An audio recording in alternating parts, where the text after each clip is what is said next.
Now, before everyone fills up the comments section with, David, why didn't you bring up Surah 4:3 or Surah 4:24, Surah 65:4, basically all of Surah 33, let me say that I know there are a lot of relevant verses here, but there's simply too much material to present all at once, so I've selected 3 verses that are especially relevant to the high levels of discrimination against women in Muslim countries.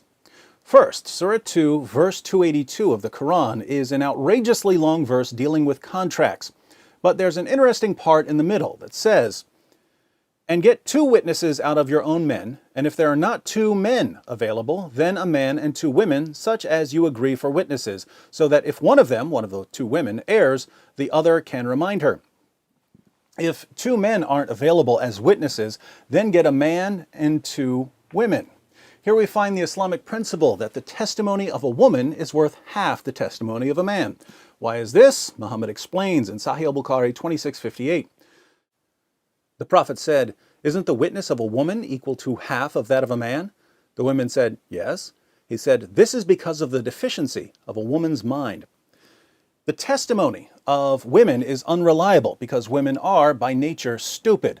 These teachings of Allah and Muhammad, combined with other problematic teachings, such as the need for 4 male witnesses if you're accusing someone of sexual sin, have made it enormously difficult for Muslim women to testify against men in court. According to the New York Times, human rights workers have noted that as many as half of the women who report being raped in Pakistan are charged with adultery. Second, in Surah 2, verse 223, Allah says, "Your wives are a tilth for you, so go to your tilth when or how you will." We don't use the word tilth much nowadays. A tilth is a patch of ground that you plow so you can sow your seed. The Quran says that women are a tilth that you approach whenever and however you want. The historical background to this verse, according to Sunan Abu Dawud 2158 and 2159, which you can read by clicking the link in the description box, is that when Muslims moved to Medina, they began marrying women from Medina, and the women of Medina didn't want to have sex in certain positions. One woman told her husband not to come near her if he wanted sex in these positions. Let's read what happened. This tribe of the Quraysh, that was Muhammad's tribe, used to uncover their women intensely and seek pleasure with them from in front and behind and laying them on their backs. When the Muhajirun, the Muslim immigrants, came to Medina, a man married a woman of the Ansar. He began to do the same kind of action with her, but she disliked it and said to him, "We were approached on one side, i.e. lying on our backs. Do it so, otherwise keep away from me." This matter of theirs spread widely, and it reached the Apostle of Allah. So Allah, the Exalted, sent down the Quranic verse, "Your wives are a tilth to you, so come to your tilth however you will," i.e. from in front, from behind, or lying on the back. So a woman says, "I refuse to have sex in these positions." Allah's response to her husband is, "She's your tilth, your field for sowing your seed. Plow her however you want." Muhammad obviously took this verse seriously, since he made it clear that when a man wants sex, a woman has to drop whatever she's doing and satisfy him. In Sunan Ibn Majah 1853, Muhammad declares, "No woman can fulfill her duty towards Allah until she fulfills her duty towards her husband. If he asks her for intimacy, even if she is on her camel saddle, she should not refuse."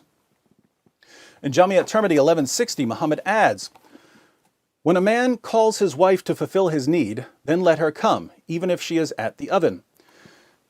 Third, some women aren't as quick to obey their husbands as Allah and Muhammad demand. So what are Muslim men supposed to do about rebellious wives? Allah answers in Surah 4, verse 34. "Men are in charge of women because Allah hath made the one of them to excel the other, and because they spend of their property for the support of women. So good women are obedient, guarding in secret that which Allah hath guarded. As for those from whom you fear rebellion, admonish them and banish them to beds apart and scourge them. Then, if they obey you, seek not a way against them." If your wife doesn't obey you, you warn her, banish her to a separate bed, and beat her until she does what you say. Should we be surprised that, according to a study by Human Rights Watch, more than 85% of Afghan women are victims of physical, sexual, or psychological violence or forced marriage, and that more than 60% are victims of multiple forms of violence? According to Allah and Muhammad, women are stupid. They're the property of men and have to submit themselves fully to their husband's sexual whims. Those who don't are to be beaten into submission.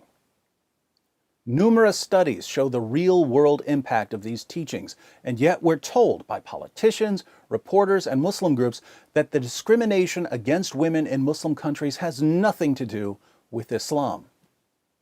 Unfortunately for Islam's defenders, this discrimination against women was clear during the time of Muhammad. In Sahih al-Bukhari 5825, Muhammad's child bride Aisha sees a woman whose Muslim husband beat her so severely her skin turned green.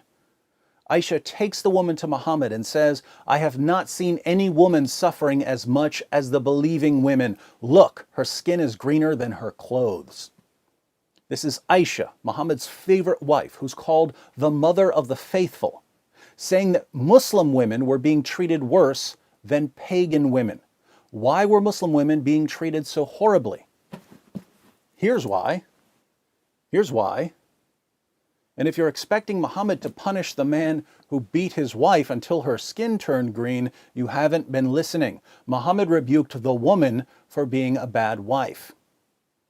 So Muslim women were viciously oppressed in the earliest Muslim community, and here we are 14 centuries later, and the situation hasn't changed. Why hasn't it changed?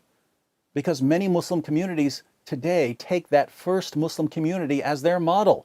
They take the teachings of Muhammad and the Quran as authoritative. If we want to see lasting change in our lifetimes, we have to challenge the pattern laid down by Muhammad and the Quran.